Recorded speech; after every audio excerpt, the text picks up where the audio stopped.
예, 용인갑 이상식 의원입니다. 저희 용인갑 지역이 최근에 굉장히 유명세를 타고 있습니다. 우리 김대남 녹취 파일 공개되면서 4월 10일 총선에서 우리 김건희 여사의 용인갑 이현모 후보 공천설이 지금 불거져 나오고 있습니다. 저는 몇 가지 점에서 우리 김건희 여사가 용인갑에 이현모 후보를 공천하는데 개입했을 것이라고 생각을 합니다. 첫째, 이현모 후보의 배우자 신모 씨는 윤 대통령과 김건희 여사가 스페인 순방 갈 때 민간인의 신분으로 비행기에 전용기에 탑승해서 김건희 여사를 수행한 분입니다. 두 번째, 윤 대통령께서 이 둘의 사이를 직접 중매했다 이렇게 알려지고 있습니다. 셋째, 어디까지나 이현모는 윤석열 검찰 사단의 황태자다. 그랬기 때문에 인사비서관까지 했다 이렇게 생각을 합니다. 저도 김대남 후보 같이 뛰었기 때문에 좀 아는데요. 이분이 과장은 좀 할 수 있을지언정 거짓말을 할 사람은 아니다. 이분이 저한테 이야기하기를 내가 이현모를 도우는 척이라도 해서 공기업 가야 된다 이렇게 저한테 분명히 말을 했거든요. 자, 그러니까 이 윤 대통령이 얼마나 이 이현모를 당선시키고 싶겠습니까? 그래서 우리 슬라이드 한번 띄워보십시오. 우리 윤석열 대통령이 전국에 24번의 정책 간담회를 했습니다. 하면서 이 중에 1월 4일, 3월 25일 두 번 용인을 방문했습니다. 그러면서 이현모 후보가 했던 똑같은 이제 정책적 공약을 제시합니다. 반도체 고속도로 건설, 반도체 마이스트고 신설. 이 윤석열 대통령이 이현모 후보의 공약을 그대로 되풀이해서 이야기를 하거든요. 자, 그런데 저는 이 과정에서 윤석열 대통령의 선거 개입이 심각하다 이렇게 생각을 합니다. 우리 노무현 대통령께서는 말 한마디 잘못하셔가지고 탄핵 소추까지 당하셨습니다. 그런데 윤석열 대통령은 24회에 걸쳐 민생토론회라는 명목으로 전국을 순회하면서 집권 여당의 공약 내역을 약속하고 여당 후보의 공약을 되풀이해서 확인해줬다. 저는 이게 우리 노무현 대통령은 일회성으로 말을 실수한 것이라고 생각하지만은 윤 대통령은 계획적, 반복적으로 선거법을 위반한 혐의가 있다. 그래서 다른 지역도 다시 한번 들어주세요. 토론회 개최 지역도 보면 절대로 유리하거나 절대로 불리한 지역 가지 않습니다. 경북 같은 데 안 가고 전북 같은 데 안 가고요. 자, 저렇게 합니다. 그래서 꼭 당선시켜주고 싶은 이현모 후보가 있는 지역에는 두 번 왔다. 이것은 뭐냐? 다분히 선거를 위한 목적, 선거법에서 가장 중요하게 생각하는 게 뭡니까? 목적 아닙니까? 목적. 그래서 저는 윤석열 대통령의 선거법 위반 혐의가 다분하다 이렇게 생각을 합니다. 우리 선관위원장께서 계속 가정을 해서 질문을 하지 마라 이렇게 말씀하시기 때문에 저는 지금 있는 사실로 질문을 하겠습니다. 총장님, 네. 저희 우리 지역에서 선거를 할 때도 저도 선거를 몇 번 했는데 우리가 뭘 잘못하고 하면은 지역 선관위에서 불러가지고 지도를 하고 계도를 합니다. 그죠?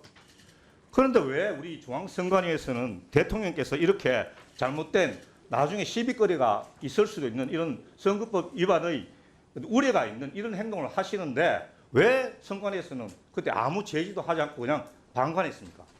예. 국선 앞두고 저희한테 그 부분 대통령 민생 토론회에 대한 질의를 하신 것으로 제가 알고 있습니다. 그때 같은 것은 같게 다른 것은 다르게라는 취지에서 대통령이 이 민생 토론회와 관련한 활동에 대해서 제가 말씀을 드렸고요. 어떤 말씀을 드렸습니까? 기본적인 업무 활동 범위에 있으면 자, 총장님. 지금 총장님 계신 선관위는 헌법기관입니다. 네. 그래서 헌법기관은 권위가 있고 독립성이 있기 때문에 그를 말을 할 수 있는 자격이 있고 자신감이 있습니다. 이거 경찰이 결국 이첩했잖아요. 경찰은 네. 수사기관이고 당연히 권력기관은 대통령의 눈치를 보게 돼 있는데 그러니까 당연히 통상적인 업무 활동의 일환이다 이렇게 해가지고 불송치를 하는 거 아닙니까? 제가 보기에는 총장님은 그때 당연히 그때 무슨 한 말씀을 하셔야 되는데 혹시 대통령하고 같은 동창이다 이런 게 작용한 거 아닙니까?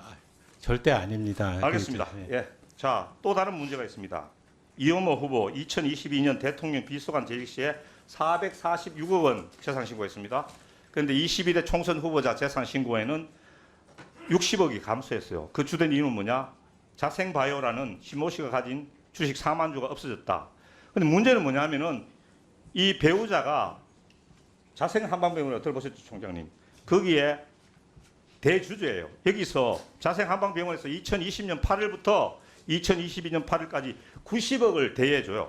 그런데 2023년에 자생바이오라는 회사가 갑자기 청산돼 버립니다. 그래서 4만 주가 사라졌어요. 4만 주가 주식은 평가액이고 실제로 사라진 돈은 자생한방병원에서 빌려준 90억 원이거든요. 우리 총장님 이런 거 우리 재산 신고 받을 때 이런 거 심사 안 하십니까? 이 내용에 대해서는 제가 아는 바가 없습니다. 확인해 보십시오. 네. 확인 일단 해보시고, 자 자생바이오 90억 현금이 어딘가 다 쓰져버리고 회사가 빈깡통으로 됐다. 저는 자생바이오가 비자금을 만들기 위한 유령 회사라고 저는 추정합니다. 그런데 이게 인터넷에서도 찾아볼 수 있는 조그만 회사인데 이런 회사에 90억이나 대여해주고 2년 새 90억이 사라져 버렸어요.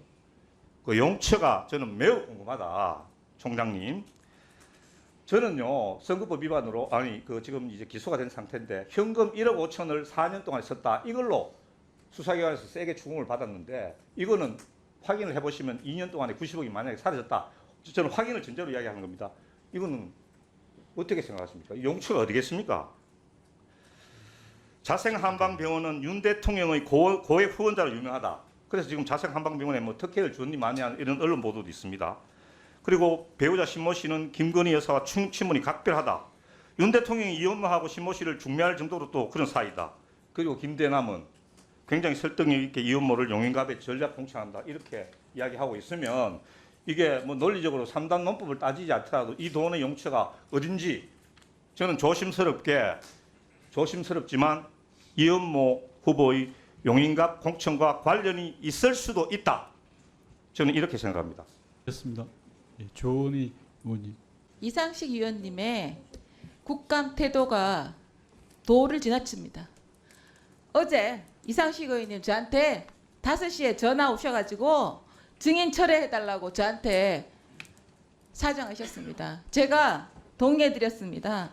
본인을 수사한 경찰서 서장과 실무자들을 증인 채택하셨습니다. 조은희 간사님 말씀 중에 죄송한데 위원장한테 네, 의사진행 위원장님. 국민적 비난을 받자 하루 만에 처리하셨습니다. 근데 지금 오늘 본인과 경쟁한 이혼모 후보, 물론 떨어졌죠.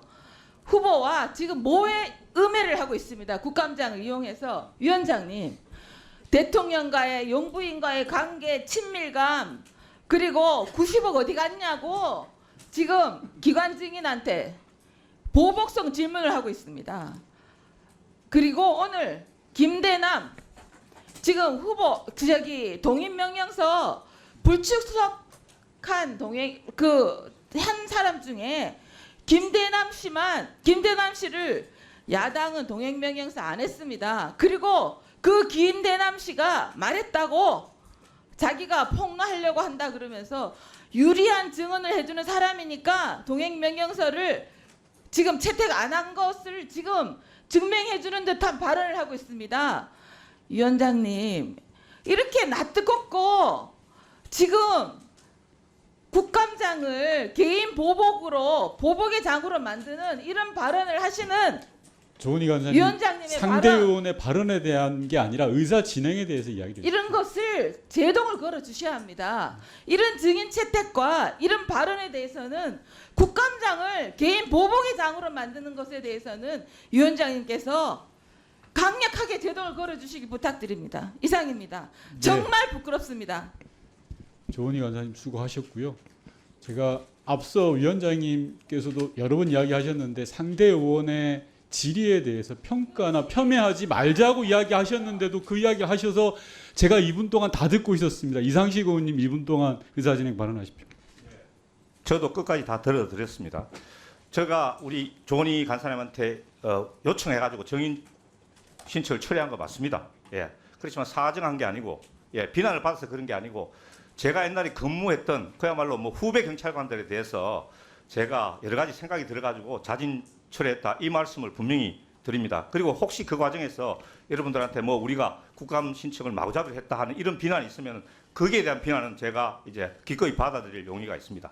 하지만 오늘 제가 질문한 것 중에 무슨 보복성 제가 질문이 있었습니까? 보복을 따지면은 사실 상대 후보가 저한테 훨씬 더 보복을 했습니다. 제가 사실 그걸 따지려고 그걸 따지려고 경찰관 후배들을 정인으로 신청하려고 하다가 여러 가지 사정상 생각이 바뀌어가지고 제가 철회했다고 말씀드렸잖아요. 제가 이야기한 건 김대남 후보의 김대남의 녹취록이 터져 나와가지고 그게 우리 용인갑 지역에 제가 있었던 지역에 거기서 공천 개입이 있었다 그래서 제가 아는 자료 그리고 제가 또 연구한 자료 이런 걸 종합해가 질의를 하는데 제가 뭐 억측이나 근거 없는 그걸 뭐 단정적으로 제가 주장한 적이 있습니까? 저는 이렇게 생각한다고 제가 분명히 말씀드렸지 않습니까? 그래서 이거를 너무 개인적으로 폄하해가지고 보복성 질의다. 저는 이거는 억셉트할 수가 없습니다. 네, 수고하셨습니다. 죄송한데 배준영 의원님 죄송한데 이거는 상대 의원에 대한 평가 죄송한데 이상식 의원님 질의에 대한 내용이 아니라면 의사진행 발언 하셔도 되는데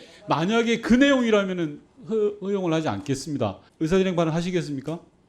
하지 마. 할게요. 예, 좋습니다. 배준영 의원 하십시오. 네.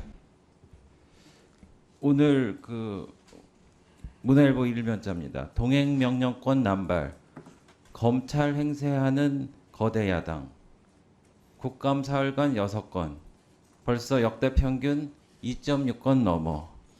그리고 따옴표를 했죠. 의석을 무기로 수사기관 노릇. 그 욕하면서 닮아간다고 지금 민주당에서 검찰이 편협되고 잘못된 수사를 하고 얼마나 지금 비난을 합니까? 그런데 지금 우리 국회가 입법기관이 아니라 사법기관이 돼가고 있는 것 같습니다. 그래서 100번 양보해도 좋다 이겁니다. 국회 권능을 인정해서 그렇게 한다고 하더라도 강혜경 씨는 왜 동행명령장 발행 안 합니까? 강혜경 씨가 이제 민주당 측에서 얘기하는 걸 들어보니까 무슨 공익제보자 신분 정도라고 그러던데 권익위 확인해 보겠습니다만은 아닌 걸로 알고 있습니다. 그리고 법사위에는 나간다고 그러는데 법사위는 1부 리그고 행안위는 2부 리그라서 안 불리시는 겁니까? 전 창피합니다.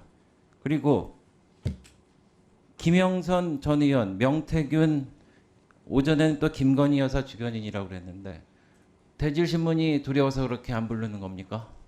그리고 아까 뭐 김대남 씨 얘기도 나왔는데 글쎄 저희는 100번 양보해갖고 동행명령장을 필요하면 발부를 해야죠. 그렇지만은 재판은 공정하거나 적어도 공정해 보여야 된다는 원칙이 있다는 마찬가지로 우리 행안위에서도 어떤 결정을 하려고 그러면은 동행명령장을 발급하려고 그래도 공평하게 국민들에게 보이게 해야지 왜 권위가 서고 우리 행안위가 제대로 이 국감을 해야 된다고 보이지 않겠습니까, 위원장님? 예, 배준영 의원님께서 위원장한테 이야기하셨으니까 제가 짧게 이야기하겠습니다. 앞서 오전에 동행명령과 관련해서 여야 각각 3분씩 이야기를 하셨던 거고 그리고 명태균 씨에 대해서는 그 표현에 대해서 정리를 이미 하기로 한 사안입니다. 배준영 의원님 늦게 오셔가지고 그 상황을 잘 몰라서 그러실 것 같은데 그렇다는 사실 좀 정리를 하고요. 동행명령 발부와 관련해서 이러저러한 오전에 논란이 있었고 그 부분은 다 충분히 토론된 것이기 때문에 이 정도로 하고 넘어가도록 하겠습니다. 충분히 저도 할 이야기 많이 있습니다만 이 정도로 하고 넘어가도록 하겠습니다. 원활한 회의 진행을 위해서 넘어가도록 하겠습니다. 예, 뭐 강혜경 씨 같은 경우 제가 이 자리에서 설명할 이유도 없고요. 설명을 하면 회의가 더 길어지고 논란만 벌어질 것 같습니다. 그래서 동행명령은 오전에 이야기가 나왔던 거고 그리고 다시 한번 말씀드립니다. 동료 의원의 발언과 질의에 대해서는 폄하하거나 평가하지 않았으면 좋겠습니다. 총괄적으로 자기 발언 시간에 이야기하는 건 얼마든지 하실 수 있습니다만 의사진행 발언을 핑계로 그렇게 하지는 않았으면 좋겠습니다.